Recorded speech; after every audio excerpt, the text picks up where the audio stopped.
Bonsoir et bienvenue au séminaire de Maïéthique. C'est la quatrième conversation de Maïéthique ce soir et nous allons traiter du sujet de la génétique dans l'industrialisation de la maternité. Alors pour me présenter rapidement, je suis Solveig Fenet-Chantrot et fondatrice de Maïéthique. Maïéthique est une entreprise que j'ai fondée en automne 2022, donc très récemment. Pour aborder la maternité dans sa globalité et tenter de redonner du sens à la maternité dans une société aux crises multiples.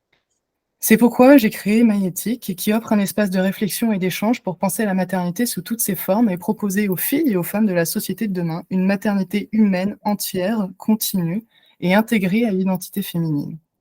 Donc ce soir, j'ai invité Lydia Chavinskaya, qui est sociologue des sciences et des technologies, et elle va nous présenter son travail qu'elle a mené sur le vivant, aussi bien biologique que social, et l'évolution de sa place au sein de notre société. En s'intéressant en particulier au monde des bovins, cette espèce animale qui accompagne l'humain dans ses activités depuis des millénaires, Lydia collabore avec des chercheurs en génétique et en physiologie animale pour mettre en lumière les transformations profondes de notre représentation du vivant qui anime la société dite moderne. Avec sa casquette de photographe, Lydia a développé également un projet artistique, Cowscapes, pour parler du lien profond entre la vache, devenue animal industriel par excellence, et l'environnement. Une de ses photos illustre d'ailleurs la couverture de son livre « La vache globale, la génétique dans l'industrialisation du vivant », qui m'a beaucoup inspirée. Voilà. Super. Qui m'a inspirée pour ce séminaire, parce que quand j'ai d'abord trouvé son ouvrage sur Internet, j'ai d'abord cru qu'elle traitait de la femme. Et j'ai... parle déjà aujourd'hui de l'industrialisation de la société tout entière, industrialisation de la finance, industrialisation de la santé, industrialisation de la culture, de la musique, industrialisation spatiale, agroalimentaire, bref, industrialisation du vivant et industrialisation de la société. Et moi, je me suis demandé, est-ce que la maternité ne serait pas en train d'y passer aussi? Parce qu'on parle déjà de l'industrialisation de la naissance depuis quelques années. C'est un phénomène connu et qui est bien détaillé par les femmes qui l'ont expérimenté, les sages-femmes et les chercheuses. Et si aujourd'hui on parle de la crise de la maternité, ce n'est pas seulement le parcours de soins et l'hôpital qui est en crise, mais c'est également l'expérience de la mère et du devenir mère. C'est un problème qui va justement au-delà de l'accouchement seul et qui touche la maternité dans son ensemble. Alors pour moi, il se passe quelque chose qui va bien au-delà de l'instrumentalisation de la naissance, et c'est ce que je souhaitais discuter. Et je souhaiterais aussi qu'on aborde la place de la génétique dans cette industrialisation de la maternité, parce que je pense que là où on en arrive aujourd'hui avec la génétique, c'est les prémices et l'aboutissement de l'industrialisation de la maternité, comme c'est le cas avec la vache aujourd'hui. Et c'est Lydia qui va nous en parler. Je vous laisse la parole, Lydia. Merci Solveig de m'avoir invitée. Effectivement, pour moi, c'était assez surprenant que quelqu'un ait fait le lien entre mon livre La vache globale et la maternité humaine, on va dire. Mais bon, effectivement, même dans l'introduction de mon livre, j'aborde déjà cette signification on va dire, linguistique du mot vache qui se transfère un petit peu sur la femme pour désigner voilà, une femme corpulente, grosse, etc. Et donc, effectivement, dans le langage populaire, ça peut faire déjà le lien. Mais bon, donc, effectivement, cette proposition m'a interpellée sur certains aspects justement de mon travail. Et effectivement, c'était intéressant de faire le lien. Je pense que je vais plutôt commencer un peu de loin pour introduire mon travail et puis en lien justement avec ce que Solveig a dit dans son introduction à elle de ce webinaire. C'est l'évolution de notre rapport au vivant en général. Et je pense que déjà, la pensée qui encadre un petit peu cette évolution progressive de notre relation au vivant, c'est une pensée philosophique avant tout. L'éthique du vivant euh, qui s'installe en fonction des contextes historiques, etc., qui s'installe différemment, qui nous fait voir, penser le vivant différemment. Et donc, pour commencer avec ça, et puis pour rendre aussi un petit peu hommage à Maïéthique, où il y a une particule éthique dans le nom. Qu'est-ce que c'est l'éthique? C'est voilà, l'origine du mot grec ethos, et qui, à l'époque, a des significations, la signification qui se décompose en plusieurs dimensions, dont la dimension, le lien à l'environnement, le lien avec notre habitat. Donc, c'est cette signification du lien, du relationnel, du vivant, elle est déjà présente quelque part dans l'étymologie du mot même. Mais bon, c'était il y a longtemps, on l'a bien oublié, n'empêche que euh, ça se suit. Et on peut effectivement suivre ces évolutions au fil des siècles. Donc en Antiquité, les philosophes qui pensaient euh, la morale, l'éthique, voilà, ils pensaient aussi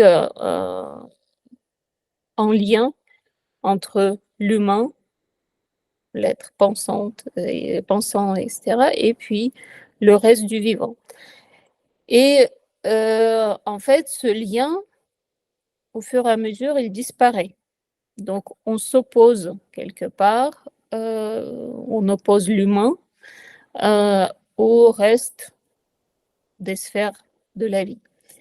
Donc, avec l'éthique des vertus dont le fondateur était Aristote, on voit un petit peu ce concept de bonheur, mais de bonheur humain, de l'accomplissement de l'humain, de l'accomplissement de l'homme dans le bonheur.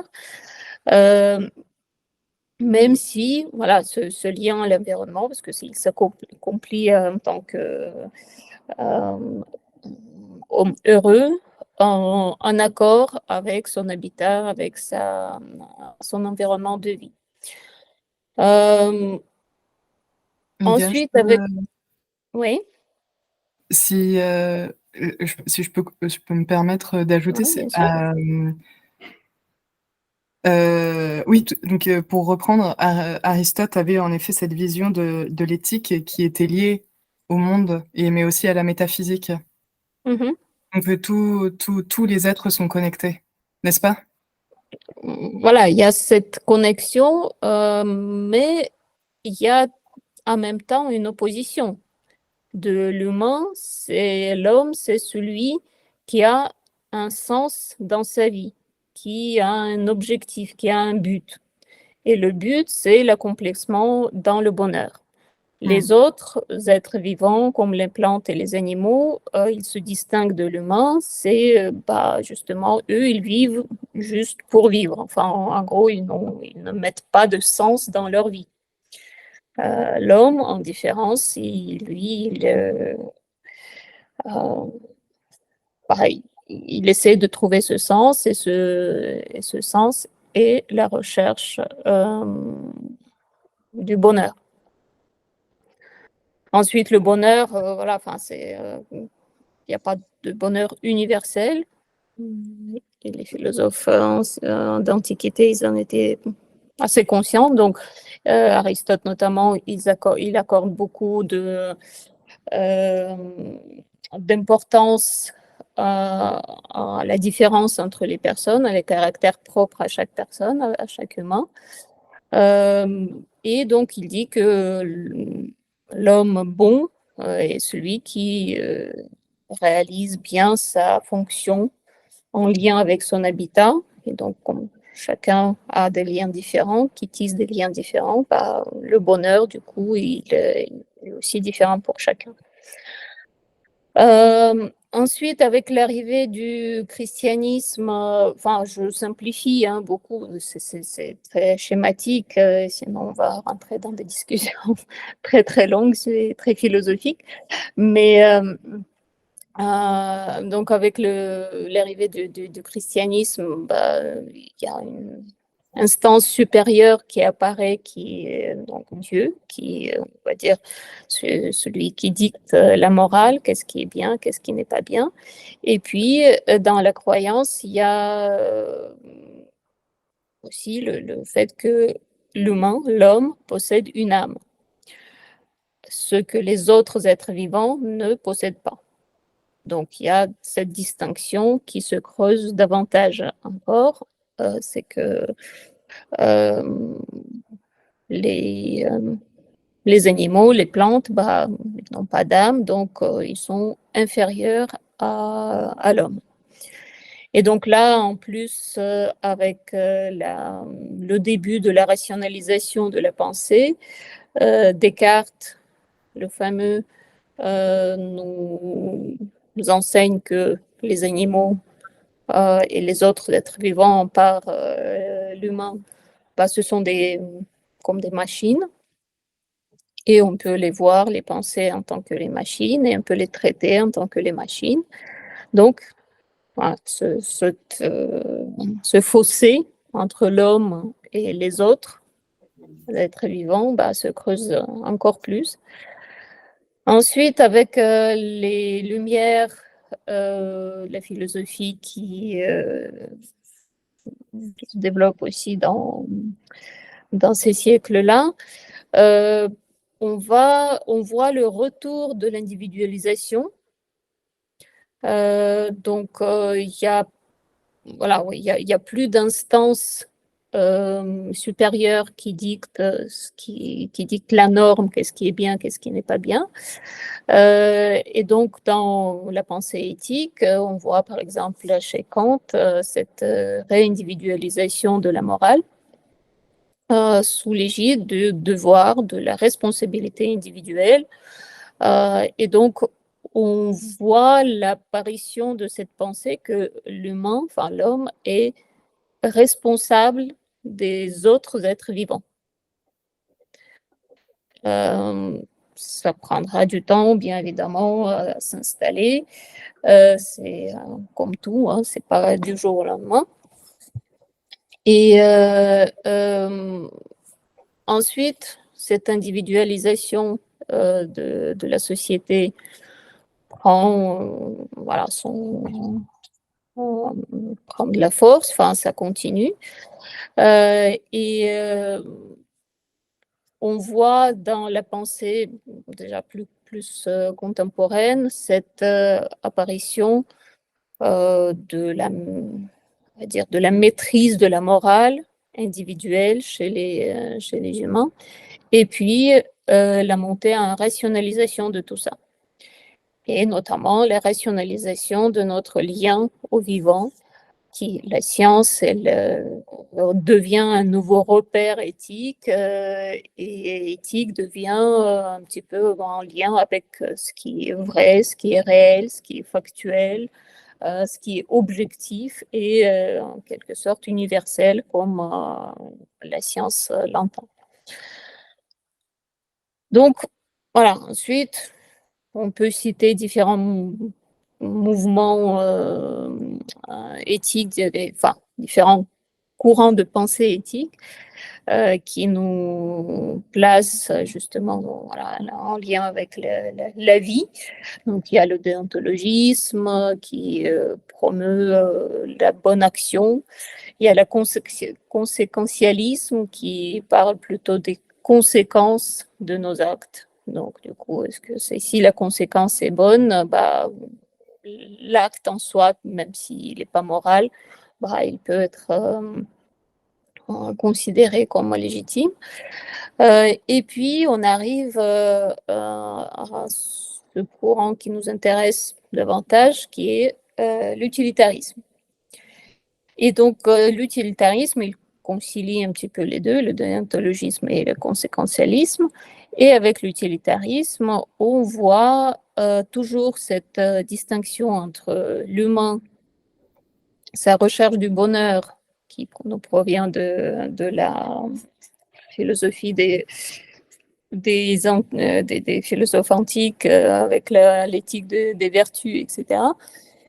Et sauf que ça monte en échelle. Donc, on cherche le bonheur de, euh, de plusieurs, enfin, non pas chacun son bonheur, mais le bonheur, on va dire, de l'humanité, des populations, etc. Donc, c'est toujours assez anthropocentré. Donc, l'humain, il est au centre de l'univers, il est au centre du monde, et puis c'est son bonheur qu'on cherche. C'est l'humain, il est supérieur aux autres êtres vivants, etc. Donc, tout ça, voilà, dans l'histoire, on voit, en tout cas, de la civilisation occidentale, hein, enfin, on parle de ça, et pas d'autres cultures, parce qu'il y a plein d'autres cultures dans le monde qui ne suivent pas cet enchaînement et cette vision de la nature.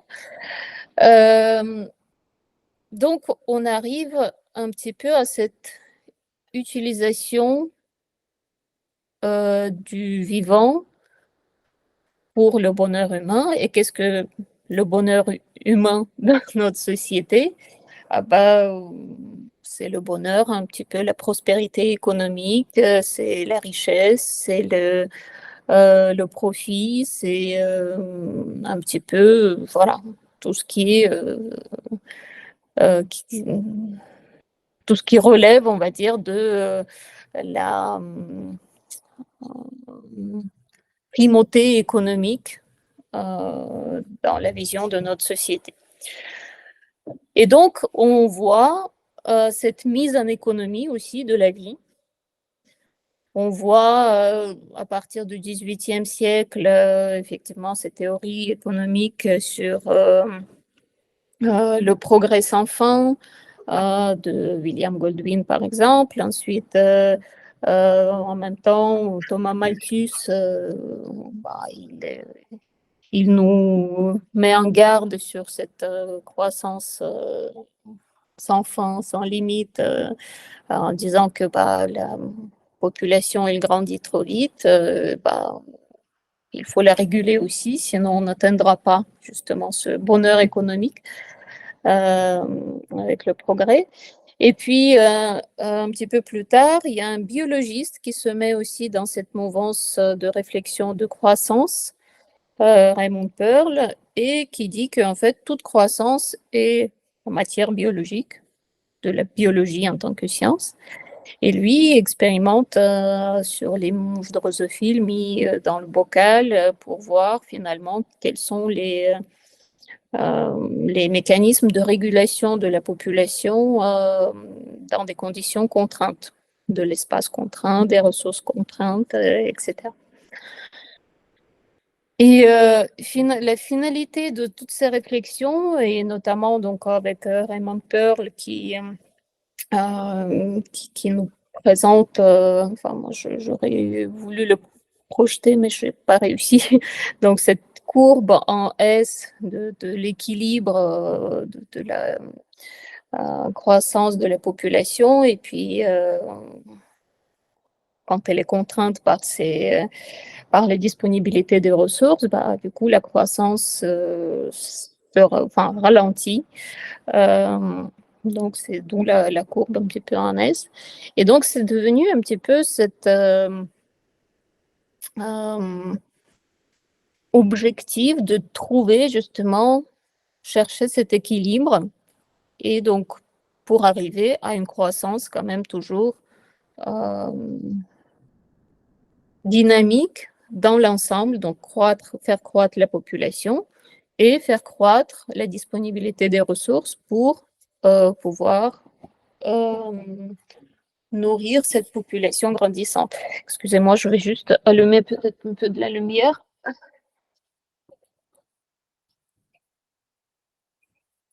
Ça va mieux comme ça? Ouais. Sinon, j'étais Oui, complètement dans le noir déjà. on voit bien.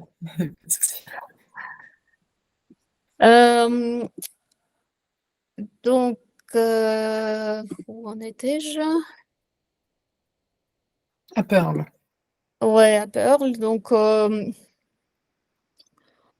a, voilà, on a mis le vivant, aussi bien humain que non humain, qui nous sert de ressource, donc, dans l'économie.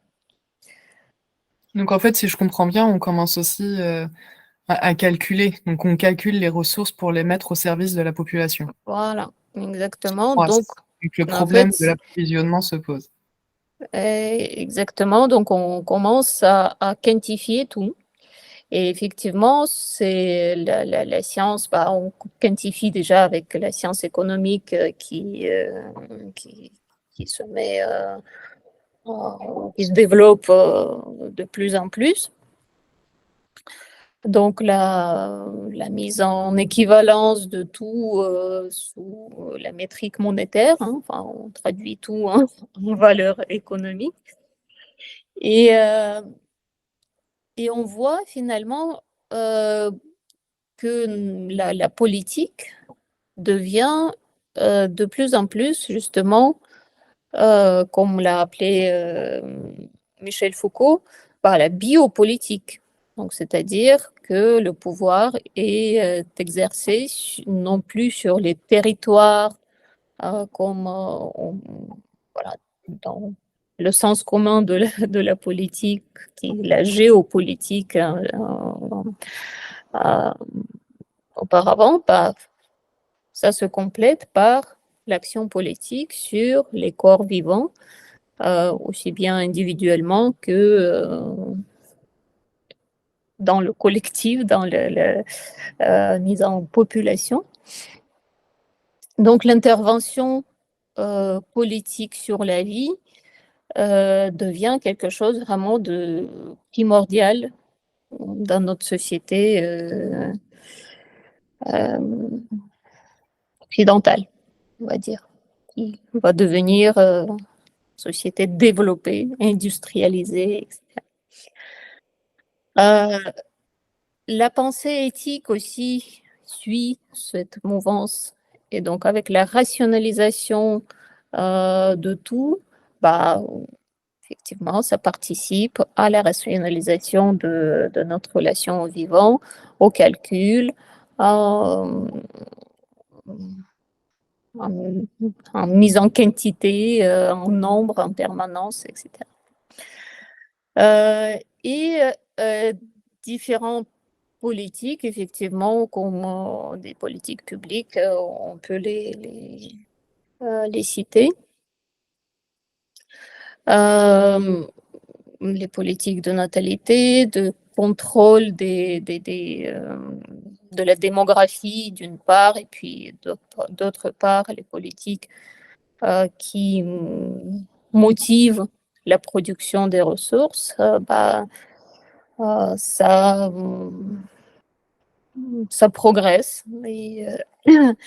Et par exemple, enfin, c'est même un épisode très important dans l'histoire.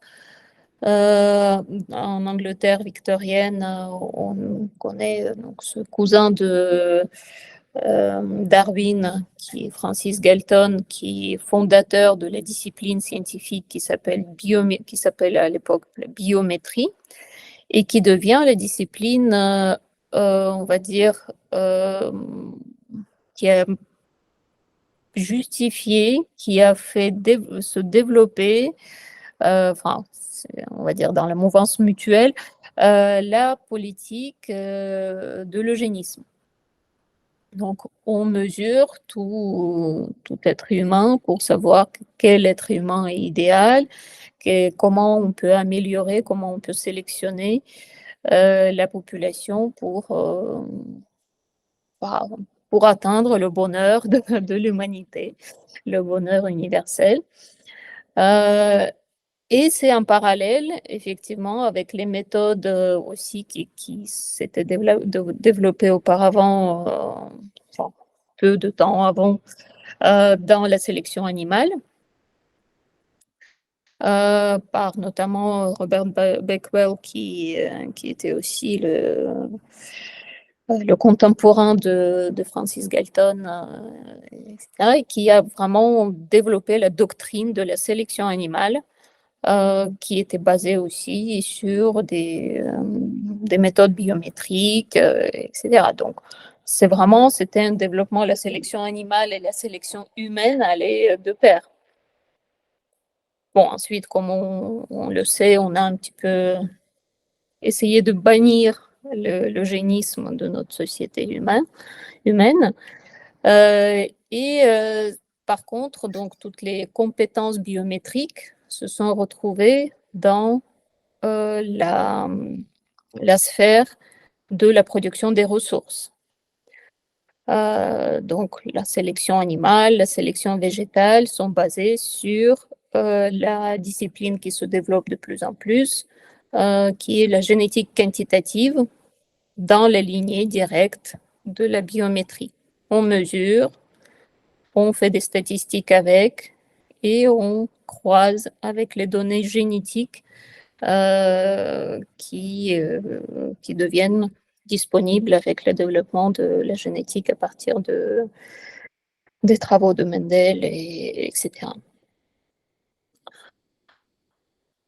Voilà, donc la valeur génétique, quelque part, devient une notion très importante sur laquelle s'appuie toute l'industrie agricole. L'évaluation génétique est un processus très complexe. On cherche voilà, des métriques, des mesures communes, une mise en équivalence par les chiffres pour justement voilà, se commensurer quelque part voilà, tous les êtres vivants qui, a priori, sont tous différents et se développent de manière dynamique et non tellement prédictible, ben, on cherche toujours cette prédictibilité, cette standardisation quelque part par les calculs. Ça devient un réel objectif et l'essence même de l'approche industrielle. Donc, la mise en nombre, la mise en quantification, en standard, et toujours voilà, dans cette optique de suivre cette courbe croissante de la population humaine en même temps que la croissance des ressources pour la nourrir. Voilà, donc c'est un petit peu, on va dire, l'introduction générale finalement à ce que j'ai développé par la suite dans mon livre, qui est vraiment lié beaucoup plus sur la génétique, sur cette recherche de standardisation des gènes, la standardisation des êtres vivants, de leur industrialisation dans le sens de la production en masse, avec une valeur économique, avec l'objectif de la croissance économique, etc. Donc, je ne sais pas, Solveig, si peut-être si vous avez des questions sur cette partie avant que je passe sur la vache globale, ou alors j'enchaîne comme vous voulez. Je pense qu'on peut enchaîner et puis ensuite on démarre la discussion Voilà. générale. Ça va? Ok, bah là, bon, je ne vais pas dérouler tout le livre. En fait, c'est un peu, enfin, ma démarche était un petit peu inverse par rapport à la vôtre. C'est qu'au début, en fait, en tant que sociologue des sciences et des techniques, je me suis penchée sur les questions qui concernaient purement les technologies, sans vraiment regarder la vache derrière. Donc, le transfert technologique, le transfert international, c'est ce qui m'intéressait. Et c'est que, enfin, même si c'était quand même assez rapidement, mais quelque temps est passé entre cette intention et ma prise de conscience, mon interrogation du fait que, effectivement, derrière les technologies, et enfin, même pas derrière, c'est vraiment imbriqué dans les technologies, il y a des êtres vivants qui sont les vaches. Donc, quand on transfère la technologie de la sélection, par exemple, avec le savoir-faire scientifique sur la génétique, etc., les calculs, les méthodes, et puis les dispositifs techniques qui vont avec, tout ça, c'est organisé autour des animaux. Et donc là, effectivement, la question est venue assez naturellement, mais comment finalement on arrive à faire des êtres vivants des dispositifs techniques et les penser comme ça, les voir comme ça, les manipuler, les utiliser comme ça. Et donc, effectivement, j'ai commencé à enquêter pas mal dans cette direction. À discuter avec les généticiens, avec les personnes qui sont impliquées dans l'industrie de la sélection. Enfin, l'industrie de la sélection, ça veut dire l'industrie des ressources génétiques qui peuvent être, dans la majorité, ce sont des gamètes. Donc, la semence des taureaux. Puis sinon, les embryons ou les animaux vivants qui sont destinés à la reproduction.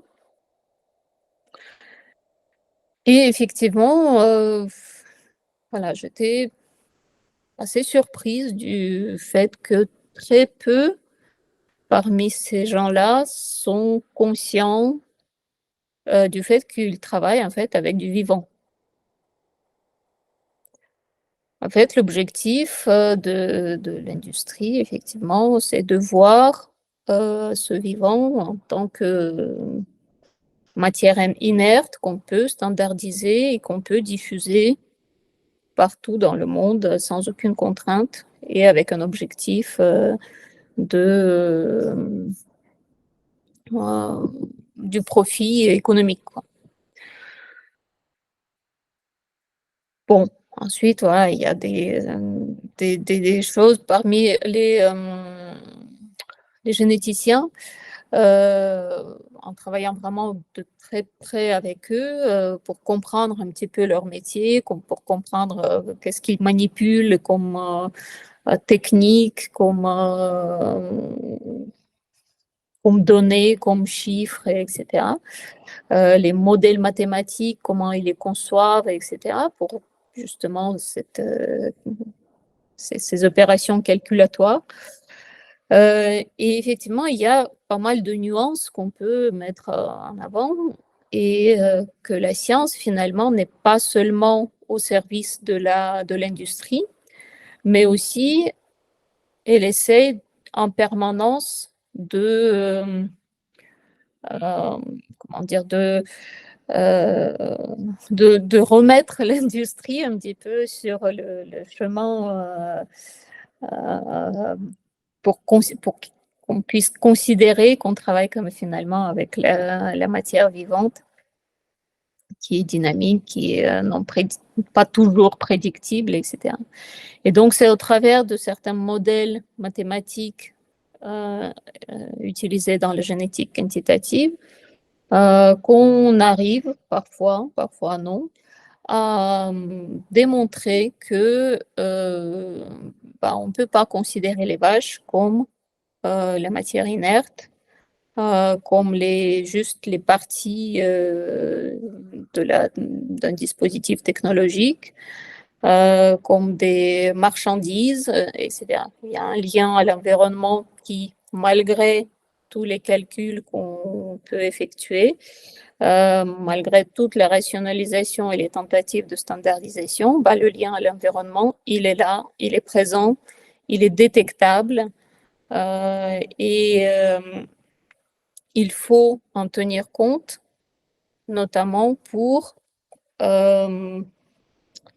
lutter contre les dérives de cette standardisation des êtres vivants qui, comme on sait, consiste à la consanguinité. Donc, plus on essaie de standardiser, de croiser toujours les mêmes animaux entre eux pour favoriser tel ou tel caractère industriel, etc.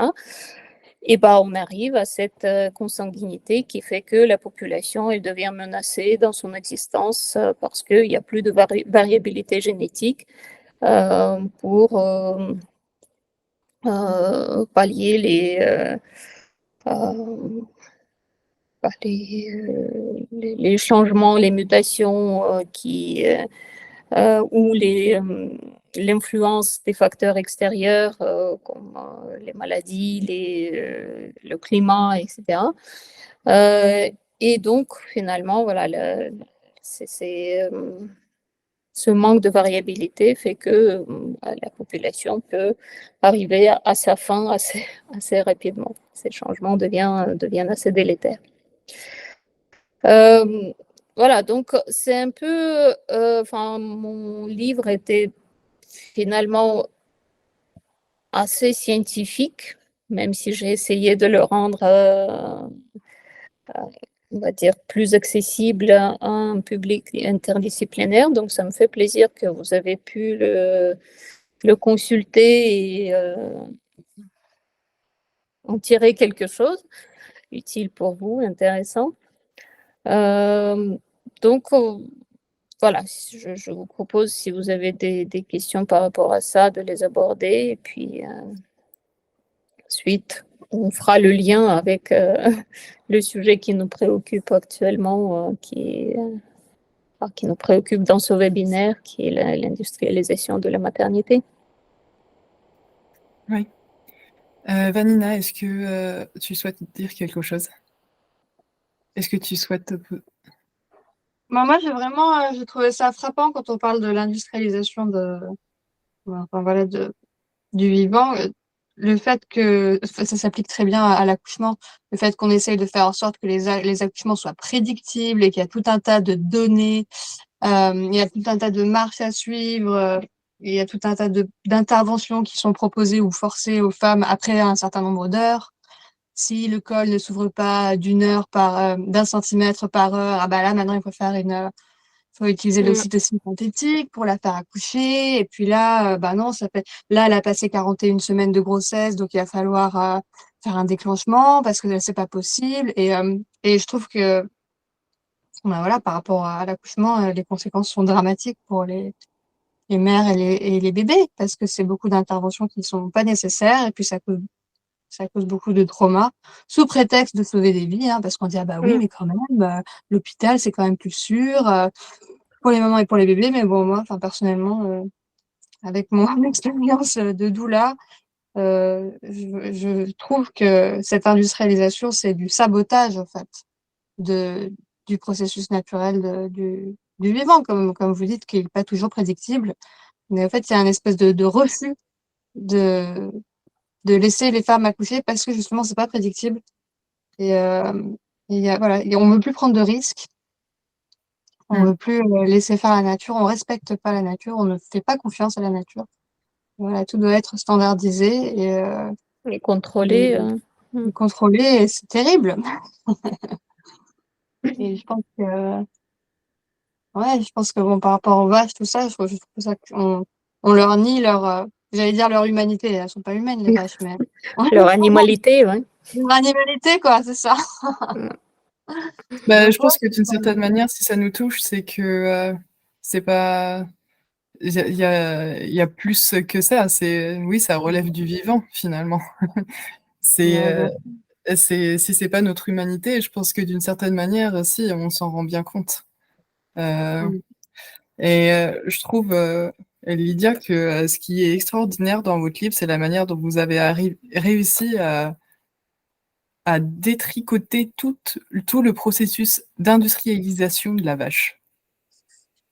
De la donnée, en passant par la donnée, par le vocabulaire, par les logiciels, par la manière dont la vache a été découpée en morceaux, mais aussi où on va aller, et c'est affreux, en fait, et moi je peux clairement imaginer qu'à un moment ça va arriver aux femmes, en fait, mais cette photo Mmh. où on voit les pieds de la vache qui sont mm, orientés d'une certaine manière et elles sont pas conformes, et si elle s'est orientée comme ça et si c'est trop long, si c'est trop court, c'est complètement fou d'en Mmh. arriver là, en fait, mm, et ce qui est intéressant, c'est qu'il y a eu des méthodes, il y a eu toute une mise en place, de, de, de gestion qui s'est fait dans l'industrialisation de la naissance, qui fait qu'on en arrive, en fait, à des situations qui sont très similaires.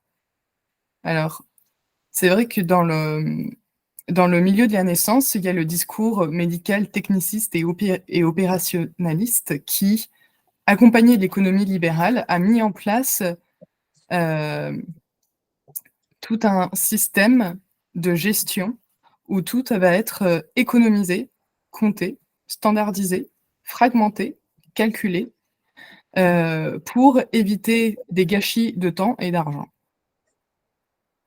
et surtout assurer une production. mm, Mmh. Parce que c'est ce que vous dites aussi, ce qui est le but de tout ça, c'est d'arriver à des taux, d'arriver à des chiffres, et donc ce qui se passe dans les années 70, c'est qu'il y a un décret qui est mis en place et qui, ferme toutes les petites maternités qui ne produisent pas assez, et on justifie ça en disant que ces petites maternités sont des maternités à risque, et donc on oblige à fusionner comme ça des grosses structures avec des grosses structures, et au fur et à mesure, et tout ça pour arriver finalement à des établissements qui faisaient 500 accouchements par an, à peu près, à des établissements de maternité type, niveau, 2-3 qui font entre 3 et 6 000 accouchements par an, et on en arrive bien sûr à des classements nationaux. mm. Donc les hôpitaux Ouais, performent des accouchements. mm, Et ensuite, ça en arrive à les hôpitaux nationaux, entre eux, déjà, font la compétition, et ensuite, c'est aussi à un niveau international. mhm, Donc après, Mmh. c'est, aussi les statistiques entre hôpitaux, mais on va aussi arriver au taux de natalité, à la démographie, et on arrive aussi au nombre d'enfants par femme. Ouais, un peu comme si on mm. était des vaches, en fait. Ouais. Oui, effectivement, il y a cette compétition qui s'installe, qui produirait mieux, qui produirait plus. Euh, Et et puis, il faut cette savoir mise en qu'en France, conformité est extrêmement importante dans justement, enfin, dans cette situation où on a l'économie qui encadre tout, quoi. Ouais, ouais, en fait, enfin, j'ai mis ça dans l'introduction. En fait, j'ai commencé le livre par ça, mais j'ai trouvé ça extrêmement révélateur du raisonnement. Et quand voilà, je faisais mes enquêtes, je revenais, puis je prenais beaucoup les vaches en photo. Et puis quand ma fille, elle, me pose la question, finalement, mais maman, ils sont toutes pareilles, ces vaches, partout? Et en fait, tu commences à répondre et en fait, tu comprends que c'est extrêmement difficile à répondre à cette question. d'une manière saine. Bah, d'une manière saine, d'une manière plus ou moins objective, d'une manière à ne pas traumatiser l'enfant. C'est vrai, finalement, c'est Et vrai, c'est puis, ça et la puis comment présenter toutes ces choses effectivement extrêmement complexes de calcul, de compétition entre les acteurs économiques, entre ces gamètes produites, mises sous plastique, qui partent par milliers des bouts du monde différents. Enfin, et c'est En fait, ce qui est fou, enfin, c'est de se rendre compte de toute cette machinerie énorme qui existe derrière ça. Derrière le lait qu'on boit, on n'imagine pas du tout qu'il y a tout ça. Toute cette industrie de la transformation de la vache en objet technique et économique. Oui, Donc, mais finalement, je la pense que femme dans la la maternité, c'est un vache, peu la même, bah oui, la ouais, femme la même locale, va surprise. devenir un produit de luxe.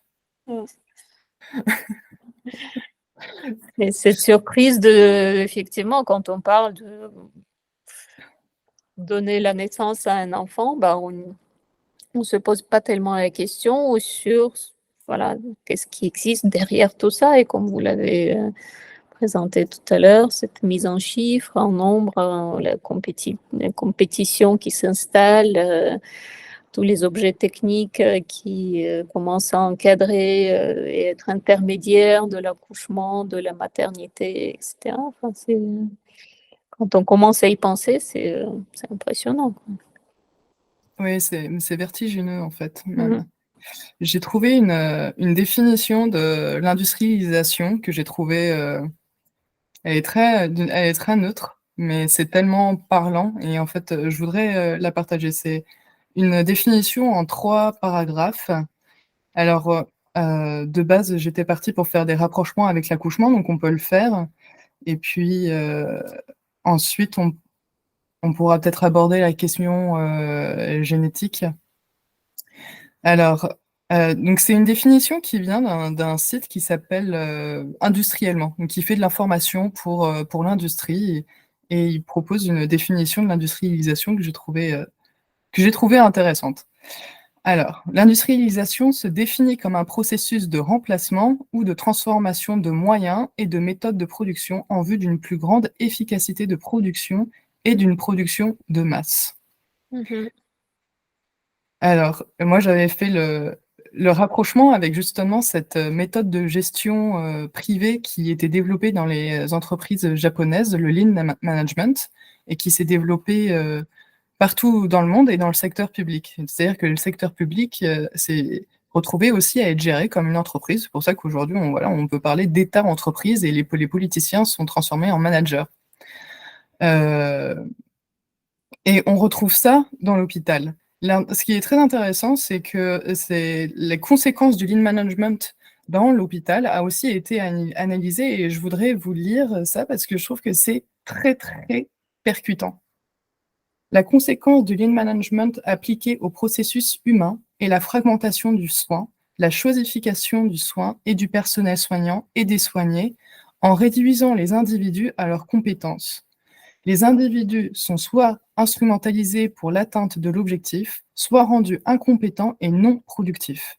Alors moi, je trouve ça très violent dans le sens où c'est exactement ce qui s'est passé pour la femme enceinte, qui, dès les années 70, on lui fait comprendre qu'en fait, elle sait rien, elle peut rien faire par elle-même, elle va s'allonger sur la table, sur le dos, elle va écarter les jambes, et elle va accoucher, et elle va pousser quand on va lui dire. Et elle sera une bonne femme. Et on va la coucher. Et on va l'accoucher, Ah oui, oui. exactement. On va la coucher. Exactement, c'est la sage-femme ou l'obstétricien qui l'accouche, c'est pas elle. Qui t'a accouché. Ces individus, donc les soignants et soignés, deviennent des pièces modulaires d'une grande machine, les déconnectant de toute association sociale. Les patients deviennent des ressources de revenus et le côté humain est délégué à l'arrière-plan, il n'est plus l'objectif de l'action. Le soignant n'est plus considéré comme un professionnel individuel au service de patients individuels, mais le soignant devient lui-même un technicien hautement qualifié et son métier se voit changer au fur et à mesure. C'est justement ce qui a été critiqué dans la profession des sages-femmes qui se retrouvent de plus en plus médicalisées et qui, en fait, pour la plupart, ne savent plus accompagner un accouchement physiologique.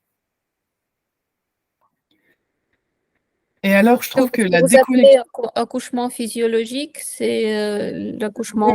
donc c'est sans anesthésie. D'accord. Sans anesthésie et sans intervention médicale, en fait, en Mm. laissant la femme accoucher par elle-même, Mhm. en prenant le temps que ça prend. Et et tutti quanti. Et je trouve que l'expression, l'expression déconnectée de toute association sociale, je trouve ça très intéressant parce que la femme, en entrant dans une maternité, n'est plus une femme. Elle est un objet. Elle est un objet qui va être manipulé, elle est dépourvue de son identité, elle rentre dans une chambre anonyme, et c'est plus une femme qui a une vie, qui a une existence et qui a une singularité. Elle est déconnectée de son monde et de sa vie, et c'est intéressant parce que justement, quand on sort de la maternité, c'est aussi un choc. Et je pense que c'est pas seulement parce que c'est le choc de revenir chez soi avec un bébé, mais je pense que c'est aussi parce que la maternité est un lieu profondément déshumanisant. Alors, il y a un deuxième paragraphe, le deuxième paragraphe de la définition de l'industrialisation. L'industrialisation est un processus de transition du système artisanal et manuel, de transition vers un système de production utilisant une énergie issue de machines. Et l'industrialisation a conduit à une production de masse utilisant des normes ou standards afin d'obtenir des produits d'une qualité homogène. Alors, pour le système, la transition du système artisanal et manuel vers un système de production utilisant des machines, l'énergie d'une machine, eh ben, dans la maternité, on utilise maintenant des machines et des outils pour faire accoucher la femme. C'est-à-dire que avant, c'était vraiment, on appelait ça le tour de main de la sage-femme, qui savait exactement comment mettre la femme dans telle position pour faire passer le bébé dans le bassin, ce qui se passait et tout ça. Je dirais dans une certaine mesure. Il y avait évidemment des incidents où je ne vais pas... C'est évident, mais il y avait toujours cette expression du tour de main. Voilà. Aujourd'hui, c'est le tour de l'outil. Et ensuite, il y a évidemment, comme tu le disais, Vanina, tout à l'heure, toute une suite de normes et de standards qui sont venus fragmenter tout le processus de la maternité. Et là, il y a un passage du livre de Laetitia Négrier et de Béatrice Cascal qui a écrit « L'accouchement est politique ». Elle a écrit un passage que je trouve très, très parlant. L'accouchement est refabriqué, tout le processus naturel physiologique de l'accouchement est refabriqué par le biais de nouveaux rites sur le corps reproducteur féminin. Toutes les fonctions physiologiques opérantes pour accoucher sont neutralisées et recréées artificiellement. Le corps est ainsi refaçonné pour correspondre à de nouvelles normes d'enfantement qui privent les femmes mères de leur statut de sujet, les contraignant à devenir totalement passives et dépendantes du corps médical. Et ensuite, le dernier paragraphe de la définition, donc l'industrialisation consiste en l'utilisation de moyens de production récents, mais aussi de techniques de production permettant d'atteindre une utilisation judicieuse du temps, des moyens et des ressources pour la production. Et alors ça, je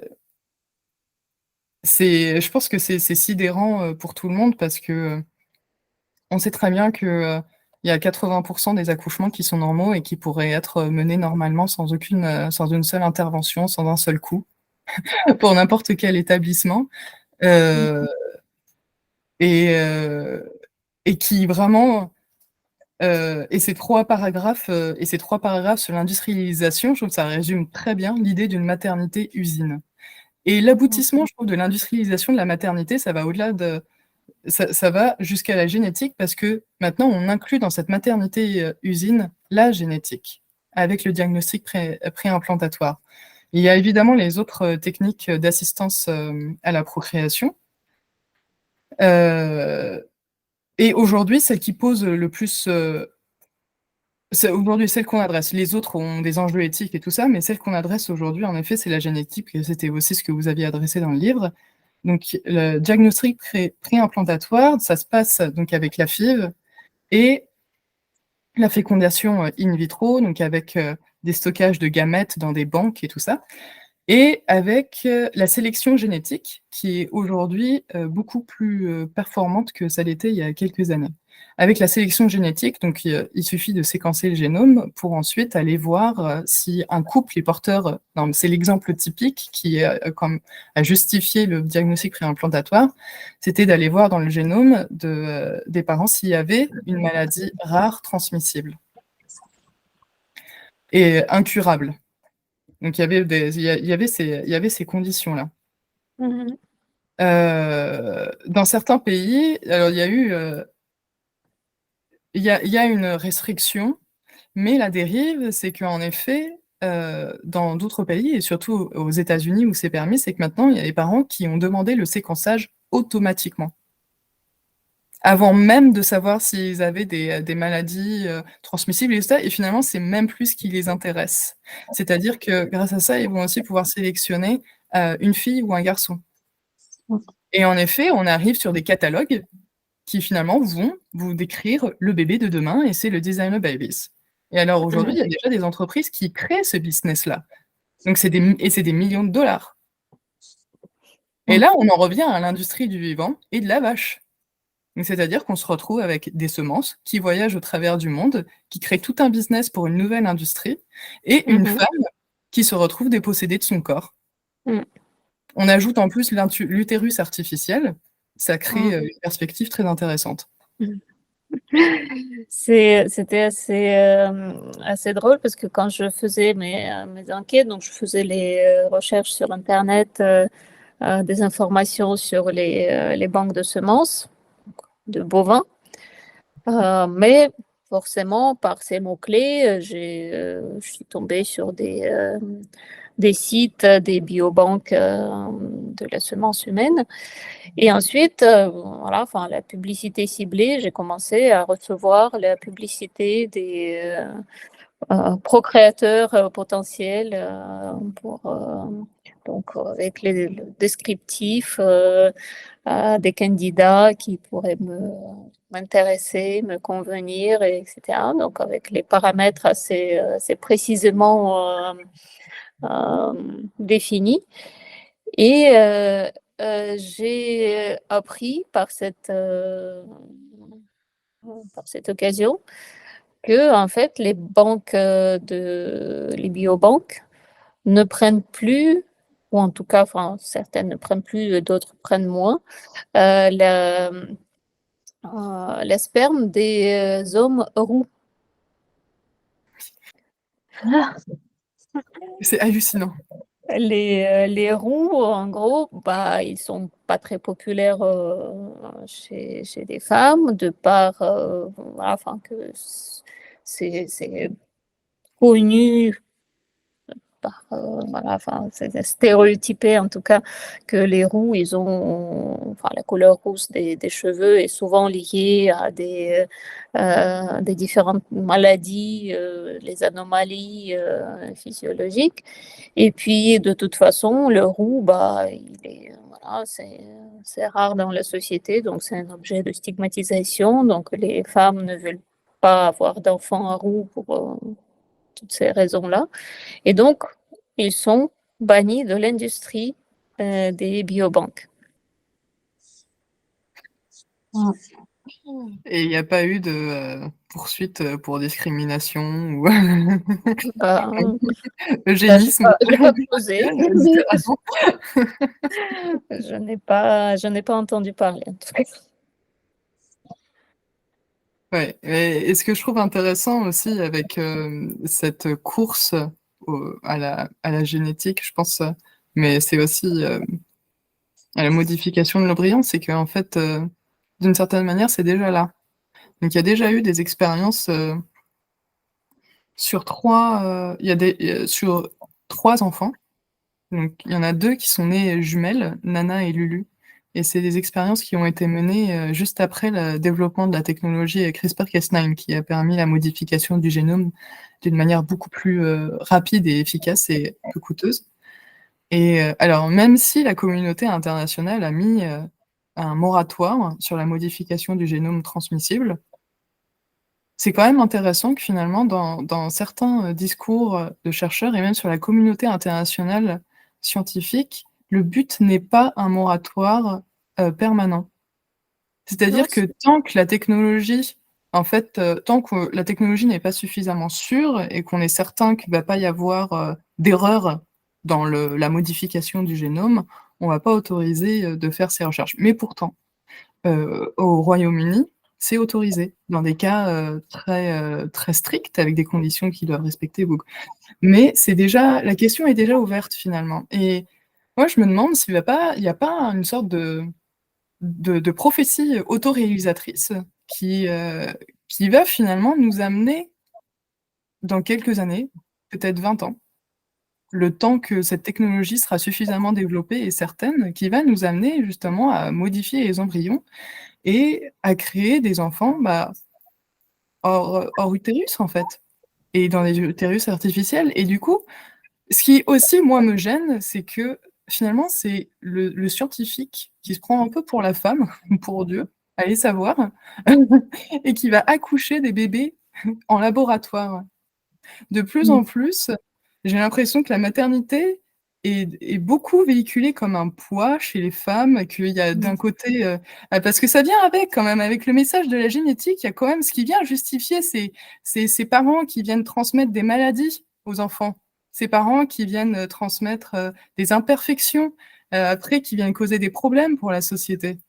Mais moi, je me demande s'il n'y a pas ce genre de discours qui va se mettre en place où justement, oui, c'est vrai, pourquoi est-ce qu'on ne veut pas avoir des enfants parfaits? Mm. C'est la suite, effectivement, de tout le développement de la pensée éthique autour de notre relation au vivant. Donc, le fait que maintenant, tous les organismes de recherche doivent avoir des comités d'éthique, ils doivent suivre des procédures très, très strictes sur leurs recherches qui peuvent être autorisées ou interdites, mais en tout cas, dans ce que je connais, il y a très peu de pratiques justement qui se voient interdites par les comités d'éthique. C'est plutôt, voilà, mais réfléchissez sur la méthodologie, etc. Mais la question de recherche, la question scientifique, l'objectif scientifique qu'il y a derrière, il est très peu questionné. Et en fait, c'est effectivement, concernant l'exemple des jumelles modifiées par la technologie de CRISPR-Cas9, effectivement, au niveau international, cette pratique est interdite. Sauf que le scientifique, encadré aussi par la législation de son pays, la Chine, qui a des failles aussi, il a pris l'initiative de le faire. Il a été condamné, mais bon, ensuite, maintenant, c'est l'affaire qui est secret défense, donc on ne sait plus très bien ce qu'ils sont Où ça en devenus. est? Comment? Où ça en est? Est-ce qu'ils Voilà. sont interrompus ou est-ce qu'ils ont continué? Ouais. A priori, les filles sont toujours en vie, mais sont sous surveillance. Voilà, quel est l'avis de ces filles qui sont en permanence surveillées? Qu'est-ce qui se passe dans leur génome, dans leur organisme, etc. Voilà, on en est là à conditionner complètement leur vie par la science. Ils sont Ouais, devenus objets d'études. objet d'étude, ouais. Et là, on revient tout à fait au biopolitique. Le scientifique et le médecin qui organisent la société. Et c'est d'ailleurs le transfert qui est fait dans les années 60-70, c'est que repère Foucault. C'est ce qui se passe aussi avec la maternité, avec la femme. C'est le moment où il y a justement ce transfert, où c'est le médecin qui oriente la femme, qui dit à la femme d'ailleurs si elle est enceinte ou pas, parce qu'elle ne peut pas, elle peut pas se faire confiance. Et elle doit faire un test devant le médecin, parce qu'elle a déjà fait un test, elle le sait, et puis elle sait qu'elle a plusieurs, il se passe des choses quand même. Non, c'est le médecin. Ouais, il faut... Et puis, il y a quand même toute la maternité, voilà, qui est bien institutionnalisée, qui est bien encadrée, et puis la femme, elle est bien suivie dans toutes les étapes pour être sûre que tout soit bien. Alors, évidemment, il y a des choses qui sont positives, parce que d'une certaine manière, il y avait aussi beaucoup de problèmes, je pense, dans la maternité, où il fallait quand même une certaine homogénéité, voilà, dans ce qui pouvait se faire. Mais et ça pose quand même des questions. Ça pose quand même des questions. Aujourd'hui, il y a quand même quelque chose qui est intéressant, c'est que dans ce mouvement un peu de surmédicalisation, mais je pense, de l'industrialisation de la maternité, c'est qu'il y a eu une réaction, je pense, dans vraiment cette rupture qu'il y a eu. c'est qu'il y a quand même un mouvement, chez les femmes occidentales en tout cas, de vouloir revenir à la chair, revenir au corps à corps et recréer les liens, heu, des liens physiques, en fait, et émotionnels avec l'enfant. C'est le livre de la sociologue Dominique Mémy qui a écrit Le retour à la chair, et elle observe justement qu'entre la naissance et la mort, dans certaines autres situations de la société, mais surtout entre là, au moment de la naissance et de la mort, les gens reviennent à vouloir être en contact avec la chair et le vivant. Donc dans la naissance, après la naissance, c'est justement le retour au corps à corps qui est maintenant justement, très, il y a une grosse incitation à revenir au corps à corps. Donc maintenant, on voit dans beaucoup de maternités que c'est bon justement de tenir le bébé contre soi plusieurs semaines, le revenir à l'allaitement, donc le corps à corps, pouvoir le porter, qu'il y ait le cododo et tout machin, donc c'est très intéressant. Et aussi au moment de la mort, où il y a ce phénomène où en fait les gens essaient aussi se rapprochent de la mort en observant le corps du mort. Alors que pendant un bon moment, en fait, c'était, complètement caché et on voyait rien. Et aujourd'hui, il y a des initiatives comme ça où on va essayer d'être plus en contact de ce qu'on a perdu finalement, de ce lien au vivant. Et le lien qui est intrinsèque entre la vie et la mort, enfin, ça fait partie justement du continuum qu'on a du mal maintenant à considérer comme tel. Enfin, on sépare totalement, notamment, voilà, je vois dans l'industrie, enfin dans l'élevage, enfin, l'abattage est devenu une industrie en soi. Donc, les éleveurs ne voient plus leurs animaux Mmh. mourir. Mmh. Et il y a un mouvement justement chez les éleveurs qui se convertissent quand même pas mal aux pratiques biologiques, enfin, alternatives en tout cas à l'industrie conventionnelle. C'est que eux, ils veulent aussi redevenir maîtres de la mise à mort de leurs animaux. Que c'est un processus intrinsèquement lié. Enfin, voilà, enfin, il y a la vie, la mort, c'est la même Oui, avec dimension. l'abattoir mobile, Par les par abattoirs exemple. mobiles ou même les abattoirs installés dans les fermes ou voilà, comment à 2, 3, 4 fermes du coin où les éleveurs, euh, une journée par semaine ou une journée toutes les 2 semaines, ils se consacrent au travail de l'abattage des animaux dans cet abattoir. Mmh. Donc, effectivement, les études sociologiques qui ont été menées là-dessus et montrent qu'il y a cette volonté de retrouver le processus complet de l'élevage de l'animal, donc de ça, le faire naître et le faire mourir. Donc le rapport à l'animal, finalement, il change complètement par rapport à ça. Ouais, mais c'est intéressant parce que justement, c'est aussi, c'est le il y a en France, le taux d'accouchement, à domicile a légèrement augmenté. Et aujourd'hui, justement, avec les drames, des EHPAD et des personnes âgées, qui meurent, voilà, dans des situations, vraiment pénibles et humiliantes, je pense dégradantes.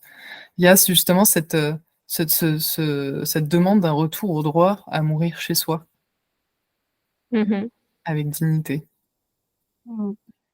Et je trouve ça finalement, je trouve ça assez rassurant comme quoi il y a toujours, on a souvent un peu peur de tomber dans ces extrêmes qu'on voit venir, bah, finalement on est tombé dedans parce que c'est ce qui s'est passé là avec, le réseau, Orpea et le scandale des fossoyeurs, si vous en avez entendu parler. Il y a une enquête qui a été menée sur les EHPAD Orpea pour montrer les conditions de vie des personnes âgées dans ces structures-là qui, en fait, a révélé mais un véritable scandale sanitaire où les gens, en fait, rentraient en suffisamment bonne santé pour y mourir dans les mois qui suivent. Enfin, c'est vraiment et avec un peu comme on peut faire dans les bébés, dans les crèches aujourd'hui, où il n'y a pas assez où il y a pas assez d'encadrantes, où les couches sont seulement changées à des heures fixes et pas quand la couche est pleine.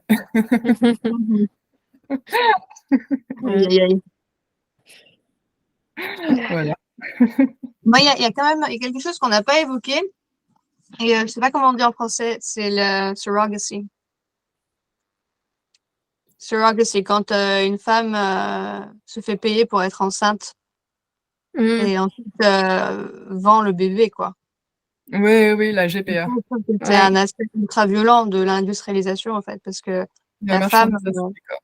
Donc après, il y a plein de bonnes raisons derrière. Enfin, c'est très bien expliqué en disant, mais oui, mais pour les femmes qui peuvent pas tomber enceintes, ah bah oui, pour les couples homo, voilà. Mais ouais, je trouve ça quand même ultra violent parce que les femmes qui décident d'être surrogate, comment on dit en français? GPA, c'est la gestation pour Voilà. autrui. C'est ça. Donc les femmes qui font de la GPA, même si on dit qu'elles le font volontairement et qu'il y a certains pays où c'est seulement autorisé si c'est gratuit, donc si c'est vraiment on fait ça pour la bonne cause, mais c'est toujours des femmes qui sont en difficulté financière. C'est souvent des femmes qui sortent dans des pays plus pauvres, qui sont au Guatemala ou qui sont en Ukraine, et qui font ça parce qu'elles sont désespérées, au fait, parce que je pense qu'aucune femme ne voudrait être enceinte et ensuite vendre le bébé. C'est horrible. Et pourtant, ça devient de plus en plus normalisé. Il y a beaucoup de célébrités qui font ça parce que justement, comme on disait, la grossesse est un poids, la grossesse est une contrainte, l'accouchement c'est dangereux. Donc allons-y. Payons quelqu'un qui va faire tout ce sale travail pour nous. Et puis ensuite, on aura un petit bébé génétiquement modifié, livré chez nous en temps et en heure.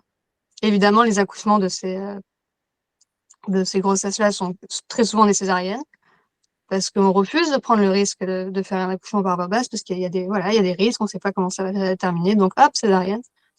Et voilà, enfin moi je trouve que c'est un aspect de l'industrialisation des naissances que je trouve hyper alarmant. Et j'ai pas l'impression qu'il y ait tant de résistance finalement dans l'opinion publique. J'ai l'impression que c'est tranquillement en train d'être accepté et toléré. Je sais pas, qu'est-ce que vous en pensez? Moi, je pense qu'il y a une sorte de paradoxe qui s'installe ici, une sorte de tension qui font partie, enfin, des deux processus qui font partie finalement du même, enfin, de la même réflexion sur justement notre rapport au vivant. C'est voilà, on a besoin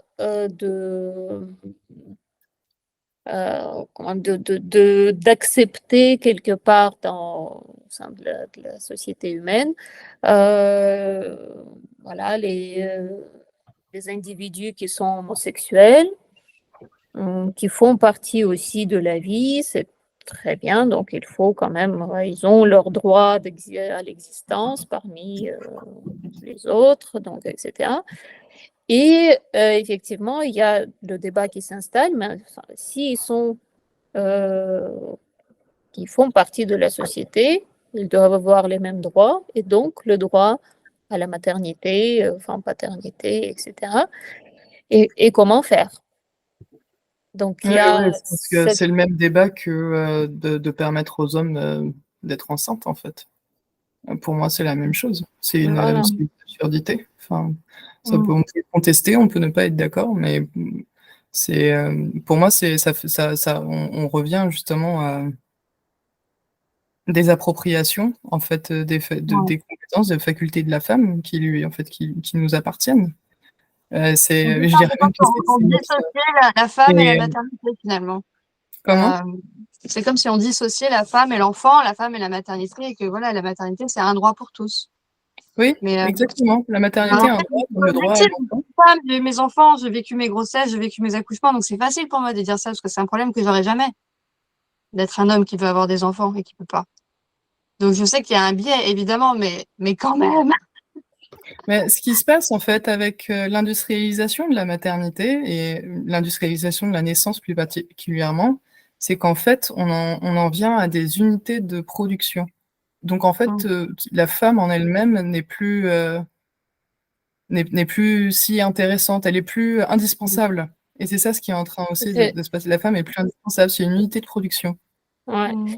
Et j'ai une question, Vanina, vous avez finalement eu quelle formation? Est-ce que c'est une formation de sage-femme pour devenir doula ou c'est une autre Non, non, pas formation? du tout.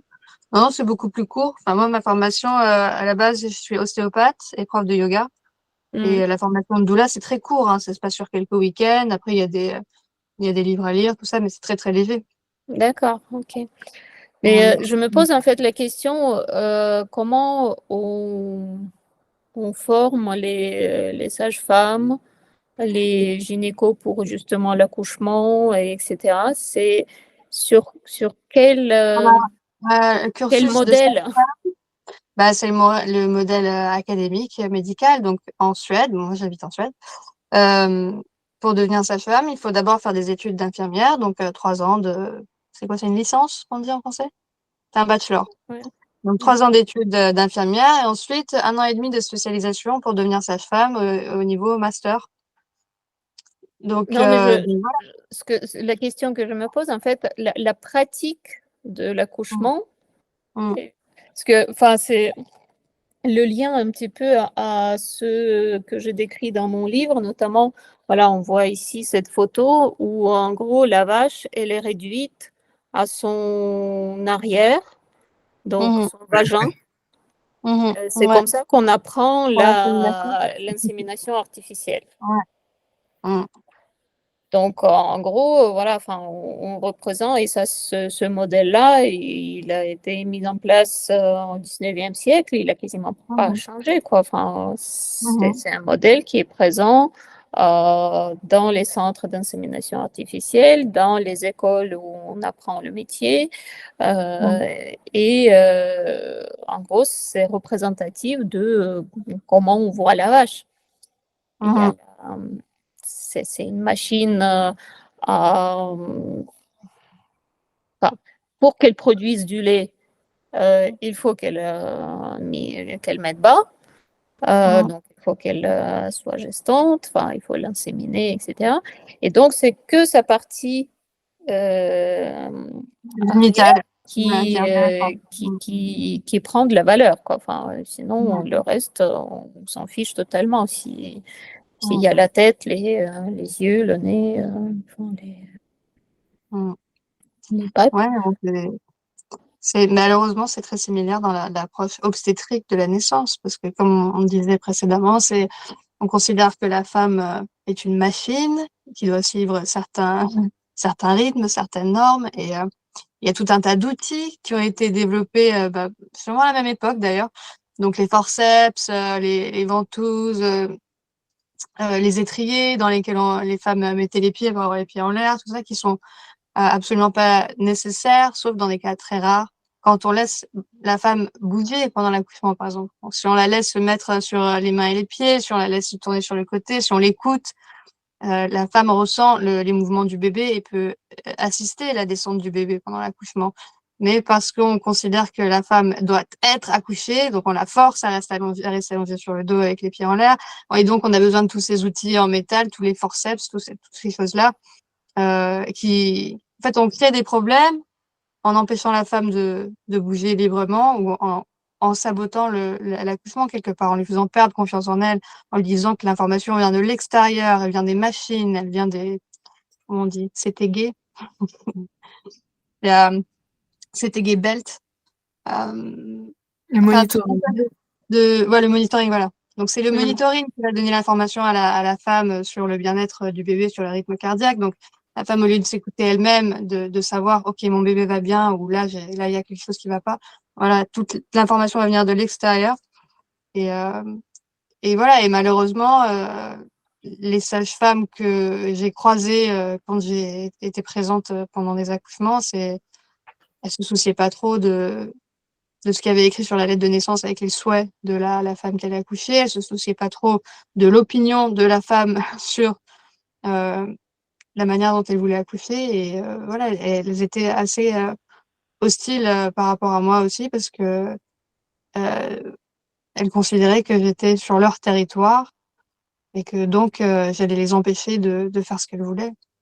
Malheureusement, alors que pour moi, la question n'est pas là. Je suis pas là pour les sages-femmes, je suis là pour soutenir les femmes. Ouais. Et Mais d'ailleurs, voilà, malheureusement, pardon. Et d'ailleurs, par rapport à ça, c'est justement intéressant parce que il y a en parlant du problème de hiérarchie, c'est justement ce qui vient aussi vraiment polluer la naissance et la maternité, parce qu'en fait, la salle de naissance est devenue un lieu de lutte, ouais. de compétences et de hiérarchie entre obstétriciens et sages-femmes et infirmières et doulas et puéricultrices. Et je reviens justement à la définition du lean management que j'avais donnée tout à l'heure et de son application au sein de l'hôpital, c'est que la sage-femme devient quelqu'un de hautement qualifié Ouais. et technicienne. Ouais. Et elle perd, elle perd complètement son lien à la physiologie et à l'accouchement plus ou moins normal, quoi. C'est peut-être pour ça que, c'est peut-être pour ça que je les dérange aussi, parce que peut-être que je leur rappelle ce qu'elles voulaient faire quand elles ont fait leur formation, et du coup, ça leur sort par les yeux, en fait. Ouais, oui, c'est vrai que c'est très contradictoire. Il y a quelqu'un qui est à côté de la femme qui accouche du début à la fin, et que la femme me fait confiance, et qu'on a des discussions, et que voilà.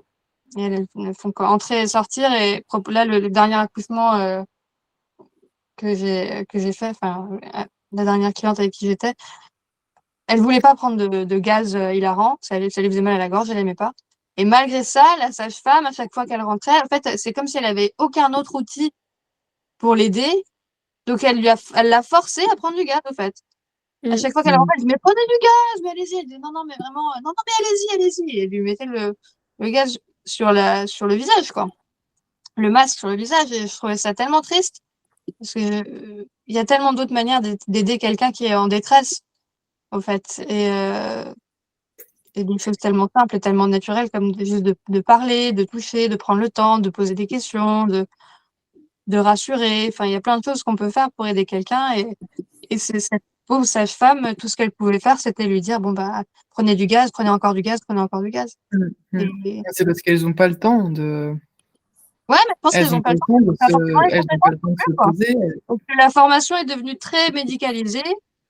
Et puis, elles ont beaucoup de pression de devoir tout écrire dans leur journal et tout ça. Tout doit être Ouais. enregistré, et tout doit rentrer dans des cases. Donc, du coup, finalement, leur focus, c'est ça, quoi. C'est que tout rentre dans des cases, parce qu'elles ont des comptes à rendre à l'hôpital. Évidemment. Voilà. Faut produire. Il y a une évaluation. Il y a une évaluation. C'est ça. Et il y a une production, et voilà. Hein. C'est triste. Mais quand même, il faut qu'on termine sur une note positive. Moi, j'aime bien terminer sur une note positive. Et qu'il y a quand même, alors, en Suède, bon, mais en France, on attend, il y a quand même, les maisons de naissance ont quand même été reconnues. Le Ah, projet de maison de naissance a été validé en France, et donc maintenant, les maisons de naissance vont pouvoir être développées. ah, génial. Mais ça fait vraiment plaisir. Oh. Ça fait plaisir. Quand Et, même. chez les vaches en élevage, ils ont augmenté la taille des cages pour des petits veaux. C'est vrai. Oh, voilà. Celebrate the small wins. Ouais. Bon. Mais je pense que on a eu une très bonne discussion. Est-ce que ça Ouais, vous va qu'on termine non, ici? merci beaucoup. C'était un sujet passionnant. Bah, Ouais. merci. En Je tout me cas, rendais pas compte, avant de vous avoir écouté, je me rendais pas compte à quel point tout est lié, parce que moi, j'étais très au fait de l'industrialisation des naissances, mais c'est vrai que j'avais jamais fait le parallèle avec les animaux, enfin, avec les vaches en particulier, et comment tout se suit, au fait, tout est connecté. Mm. En gros, on est des vaches, quoi. Et les Oui, vaches oui, sont des exactement. femmes. Et puis les On politiciens va nous dire traitent comme comme on a des commencé, bétail. on est des vaches. Voilà, super. Ouais. Exactement. Et on est un troupeau. Ouais. Bon. En tout cas, juste l'industrialisation de la maternité, c'est un sujet que je vais continuer à traiter au travers de différents professionnels et académiciens. Donc, que de joie, d'excitation, d'attente et je ne vous en dis pas plus. J'ai hâte. Et il y a le prochain séminaire en mai qui sera avec Frédéric Spignarni, qui est donc philosophe et directeur d'hôpital en France, et qui a écrit un livre sur naître et s'engager au monde pour une philosophie de la maternité. Très intéressant. Très intéressant parce que c'est justement la maternité, une philosophie de la maternité qui est surprenante parce qu'on ne s'y attend pas. Liée aux crises et surtout qui est liée, c'est la situation de la maternité, une philosophie de la maternité liée surtout au contexte dans lequel on est avec une société en crise multiple. Quel sens donner à la maternité dans une crise, dans une société aux multiples crises? Je vais aller dormir bientôt. Ouais, un peu à contre-courant, c'est bien, c'est intéressant. Oui, exactement. Ce sera le 25 mai. Super. Oh, mais super, Merci ouais. à vous. Une Merci beaucoup, bonne Lydia, initiative. Pour Ok, merci cette beaucoup, thématique. Lydia Deltweg. Et Oui. bonne soirée. Bonne soirée. Merci beaucoup, Merci Lydia, à vous, oui. pour votre intervention et pour Sympa. votre temps. À bientôt. Au revoir. À bientôt. Bonne soirée.